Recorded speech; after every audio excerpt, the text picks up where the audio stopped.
Stephen Hawking ini dari finpair.com ya, dan gue ngambil dari beberapa media cetak lainnya. Stephen Hawking tuh pernah melakukan eksperimen. Jadi eksperimennya adalah dia mengadakan pesta champagne pada tahun 2009 dan ngundang time traveler. Caranya gimana? Ini aneh banget sih, tapi ini menarik banget. Jadi dia ngundang time traveler dengan cara dia buat pesta, tapi dia nggak nyebar undangan. Dia nyebar undangan keesokan harinya. Jadi kayak gue buat pesta dan besoknya gue baru nyebar undangan, berharap, dan dia tuh ada tulisannya welcome time traveler gitu, untuk membuktikan time traveler tuh ada apa enggak. Dan dia bilang, ya ternyata nggak ada yang datang gitu. Kalau lu emang time traveler, lu akan nerima undangan yang gue kasih besok harinya untuk datang ke pesta gue. Ini menarik banget ya. Coba kalau tanggapan lu sendiri gimana? Ya bener kayak analogi Paris sih mungkin tuh, kayak misalkan gimana Riz tadi yang lu nyuruh datang buat balik ke masa lalu. Iya, pokoknya gue berjanji kalau gue saat gue coba dewasa Riz. ada time travel, gue akan balik ke masa lalu di saat ini sekarang juga. Suruh buat ini aja Riz, suruh buat apa, buletan gede di pagar rumah lu ya Go. Kali dia nggak boleh Go di ama timekeeper. Enggak. Atau gue kasih apa gitu gerakin ya? Ada penjaga waktunya ya, Goris, jangan-jangan. Jadi dia cuma bisa ngasih yang sebentar tandanya. Gue lawan, Fat. Gue lawan. Oke. Nah, tapi ada satu pendapat lain dari orang lain nih. Ini pakai bahasa Inggris ya, gue artiin dulu, sabar. Oh, intinya sih dia bilang bukan berarti nggak datang time traveler itu nggak ada, tapi bisa aja Stephen Hawking tuh bohong gitu, dalam arti sebenarnya time traveler tuh datang gitu. Sebenarnya dia datang, tapi yang nggak Stephen Hawking nutup-nutupin, dan atau mungkin teori gilanya adalah Stephen Hawking yang ngebunuh time traveler itu. Katanya dia gitu. Dan Stephen Hawking itu salah satu ilmuwan yang menurut gua dia adalah ya 3 ilmuwan terbesar lah. Isaac Newton, Einstein, dia gitu loh. Jadi dia juga salah satu yang pengen banget sebelum dia meninggal, dia tuh pengen tahu tentang waktu ini dan tentang time travel ini. Terus dia juga pernah melakukan percobaan yang aneh lagi nih menurut gue. Jadi ini dia udah meninggal, dan masyarakat umum diundang untuk mendaftar menghadiri upacara penaburan si abunya Stephen Hawking di Westminster Abbey pada 15 Juni 2018.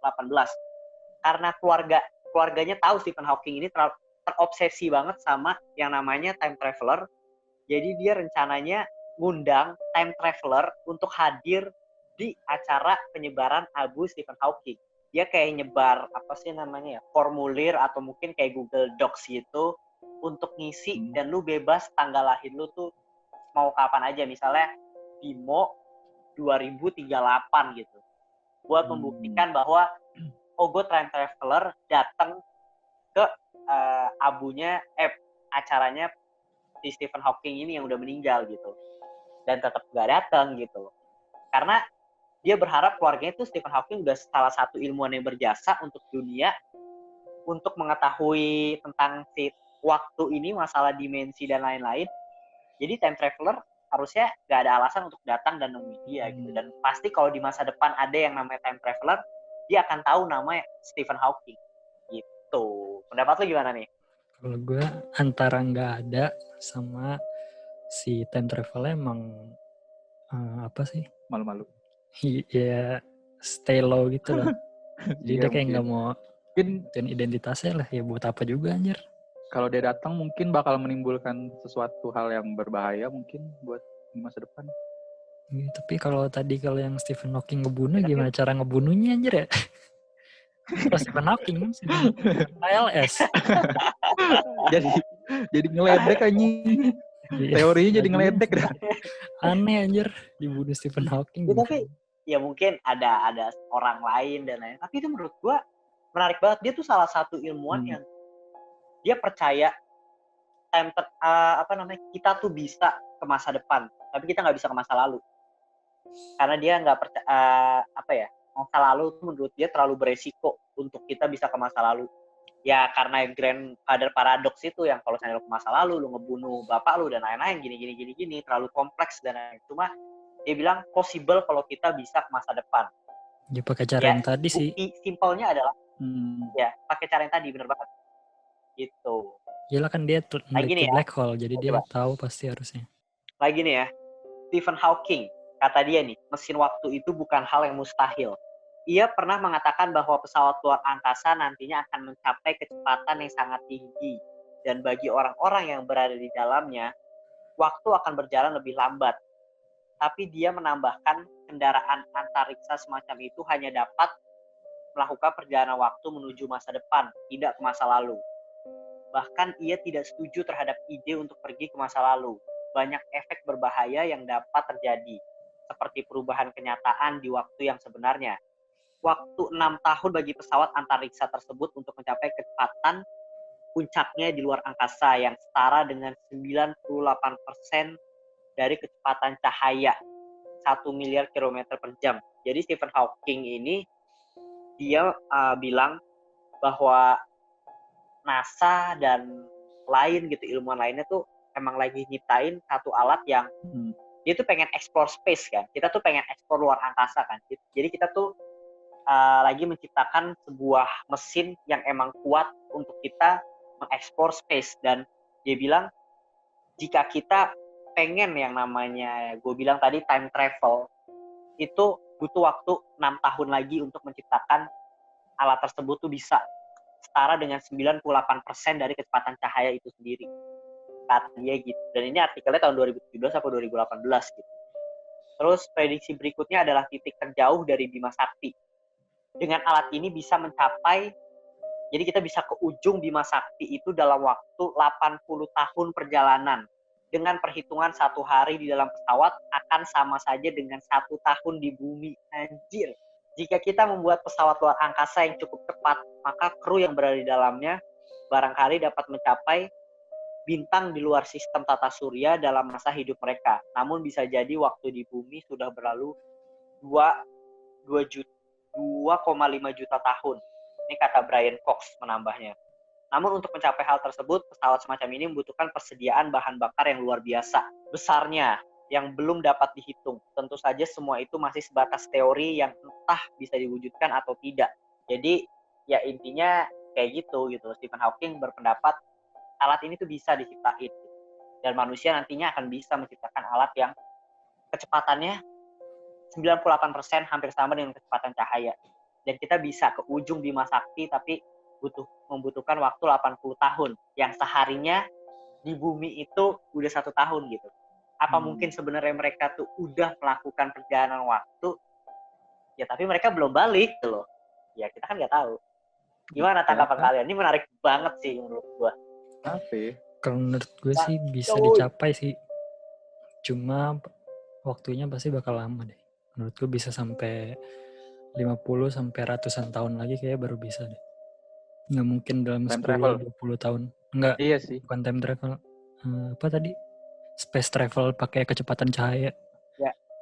Karena ya kita jadi emang belum punya ininya sih kayaknya. Belum punya resource-nya. Iya, dan kalau mau kecepatan cahaya setahu gue harus butuh energi yang sangat besar. Terus juga kan tubuh kita setahu gue nggak bisa tahan sama kecepatan cahaya deh. Iya. Itu juga kita masih belum tahu kan ya. Ntar jadi kayak yang di Guardian of the Galaxy ya gue. Yang roketnya matanya kayak gitu. Oh iya. Iya kan. Mungkin tahu bisa kayak gitu tuh. Mungkin tadi gue jadi sedikit mendapat pencerahan loh gara-gara lu ngomong gitu, Riz. Gara-gara resource energi dari luar. Kenapa? Mungkin tadinya gue pikir kayak susah dah biar bisa kecepatan cahaya. Taunya karena lu mention resource dari luar, ya jangan-jangan bisa, Riz tuh. Menurut gue sih, kalau manusia sendiri yang ngelakuin itu bakal lama banget sih. Kecuali ada bantuan dari luar angkasa yang emang udah advance dah, yang dia udah bisa.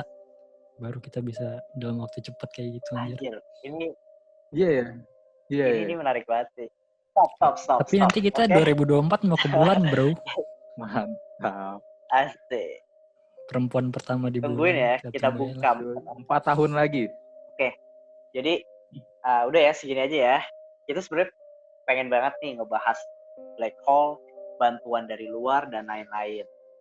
Gue kasih deh sinopsisnya. Jadi kita nanti pengen explore space dan berpart-part buat nemenin bulan puasa kalian. Tapi kita doain aja semoga virusnya cepat kelar. Jadi kita bisa mewujudkan hal itu. Kalau ketemu akan lebih enak dibanding Discord kayak gini. Banyak delay-nya dan susah juga ngeditnya. Jadi doain aja ya. Jadi intinya kita akan buat konspirasi yang berpart-part dan menarik banget. Kita akan bahas Area 51, kita akan bahas Man in Black, Alien, kita akan bahas jangan deh, gue mau nyebutin namanya tapi jangan. Ntar dibahas orang luar gitu. Dan sampai ketemu mungkin di episode Time Traveler ya, karena gue punya cerita juga yang dia kepleset jatuh gara-gara ngambil piring, terus dia ketemu dia di masa depan apa di masa lalu gitu. Cuma menarik kan? celeng itu. Jadi mungkin tetap dengerin terus Opini Tengah Malam, semoga menarik dan pembahasannya juga sebenarnya masih banyak banget yang bisa dieksplor tapi sulit karena beginilah jadi mau diskusinya juga sulit. Tetap dengerin terus Opini Tengah Malam. Sampai jumpa di episode berikutnya. Bye.